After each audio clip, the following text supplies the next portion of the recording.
안녕하세요. 반갑습니다. 30%의 법칙이라는 게 있습니다. 이것이 학문적인 근거가 있는 이런 법칙은 아니고, 이제 경험적인 법칙입니다. 뭐냐 하면은, 내가 아무리 잘해도 30%는 반드시 못했다고 비방한다. 내가 아무리 못해도 30%는 잘했다고 박수를 친다. 이러는 경험 법칙입니다. 그렇다고 보니 이것을 쓰는 가장 대표적인 것이 여론조사지요. 그래서 여론조사에서 30%가 지지율 30%가 무너졌다. 그러면은 그때부터 철벽 지지층이 사라졌다. 그래서 권력의 누수가 생긴다. 이렇게 이야기합니다.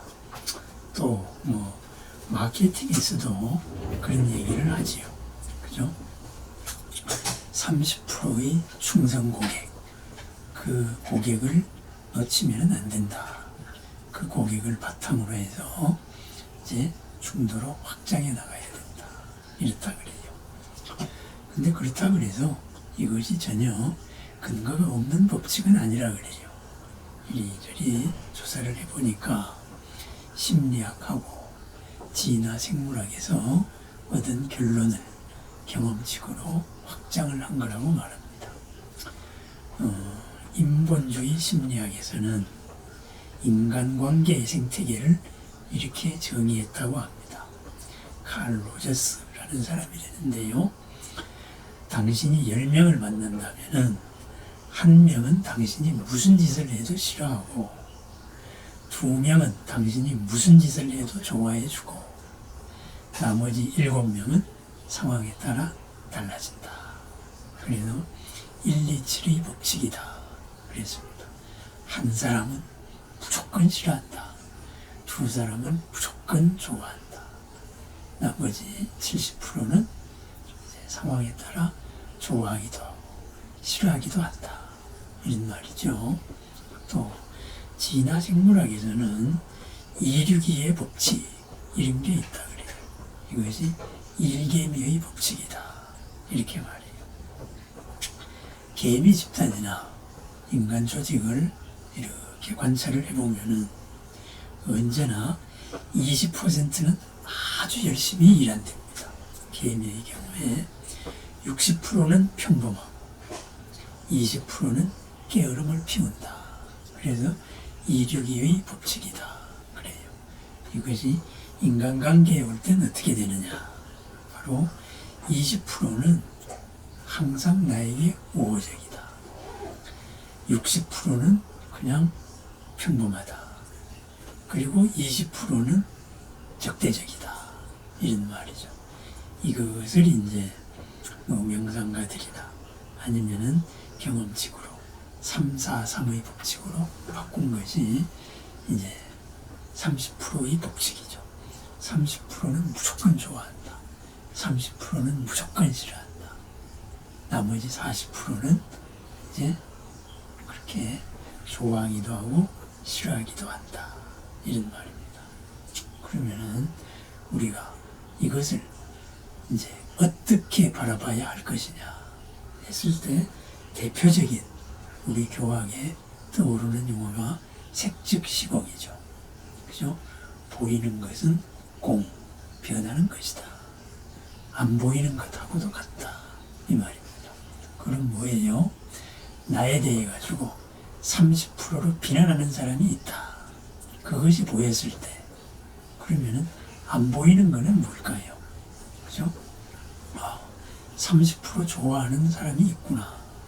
그리고 또 나머지 40% 중간층의 사람들도 나를 더 좋아할 수가 있겠다. 이런 것이 공에 해당되겠지요. 그죠? 그렇다면은 누가 나를 맹렬히 비난한다.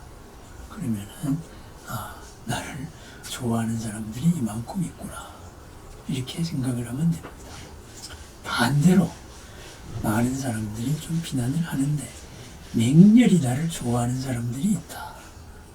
거기에도 30%를 한번 적용해 봅니다. 저 사람은 30% 나를 좋아하는 30%에 있구나. 드러내놓고 나를 좋아하는구나.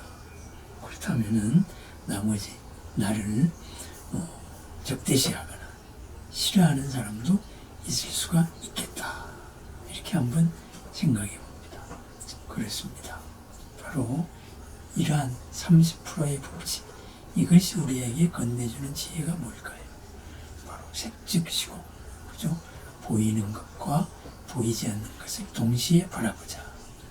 나를 싫어하는 사람 30%에 내가 집중을 할 때, 그래서 그 사람들에게 대해서 화낼 때 나는 내지층 30%와 중간의 40%에서 70%를 까먹고 있는 중입니다. 그죠? 그렇다면 내가 해야 될 일은 뭐예요? 좋아하는 30%를 더 확장해 나가야 되겠죠. 저 사람이 나를 싫어하는구나. 일단 싫은 마음이 들면은 그것은 논리나 설득으로 해결이 되는 게 안 됩니다. 왜? 변계 소집성이잖아요. 그런 기준으로, 그런 업식으로 계속 바라보니까 뭘 해도 싫은 겁니다. 그건 누그러뜨리고 스스로를 돌아볼 수 있는 계기를 만들 거. 그때까지 기다리는 수밖에 없습니다. 그렇습니다. 30%의 법칙. 바로 눈에 보이는 게 중요한 것이 아니다. 그럼 색즉 시공이면 뭐예요? 상즉 시공도 되죠. 그죠? 우리들이 갖고 있는 지식 체계, 그것도 그렇게 절대적인 것이 아니다. 보이는 것 말고 안 보이는 것이 더 크다. 결국은 뭐예요? 보이는 것보다 안 보이는 것이 더 크다. 보이는 것과 안 보이는 것의 전체를 바라볼 수 있는 이런 중도적인 감각, 공의 중심에 서서 플러스와 마이너스 양쪽을 다 살필 수 있게 중심을 잃지 않는 마음, 그것이 바로 30%의 법칙이 우리에게 알려주는 그런 일입니다. 누군가 나에게 비난합니다. 그러면은 그렇구나. 그렇지만은 내가 감사해야 될 것은 뭔가 한번 살펴봅니다. 누군가가 나를 이렇게 내 잘못을 아니면 없는 잘못을 만들어내고 내 멋대로 생각합니다. 저런 30%도 있구나. 그렇다면 나머지 70%에 대해서 내가 어떻게 할 것인가. 그렇습니다. 내가 해야 될 일을 항상 생각합니다. 우리 부처님의 가르침, 그죠? 재행, 무상, 모든 것은 변화하고 있다. 30%의 싫어하는 사람도, 30%의 절대적으로 좋아하는 사람도 언제나 바뀔 수 있다. 그래서 내 스스로를 돌아보자. 또 연기, 그죠? 모든 것은 관계에서 이루어지죠. 관계 사이에서 함께 만들죠. 그렇습니다. 내가 지금 보이는 좋아하는 30%나 싫어하는 30%에 어떻게 대응하고 있는가, 그것을 잘 살펴봅니다. 거기에 따라서 나머지 40%가 바뀌는 것이지요. 그렇습니다. 무엇이 나를 이롭고 넉넉하고 평안하게 할 것인가, 그것을 생각해 봅니다. 그리고 마지막으로 한 번 더 생각해 볼 가르침, 바로 일체 중생 시류 불성입니다. 박수치는 사람도 손가락질하는 사람도 모두 다 불성을 가진 존재예요. 우리가 가볍게 보아넘길 사람이 아니다. 바로 부처님이 되실 분이다. 이것을 굳건히 믿고 그리고 기다려주는 그런 큰 마음, 흔들림 없는 마음, 바로 공의 중심에서 굳건한 마음입니다. 부동의 마음이죠.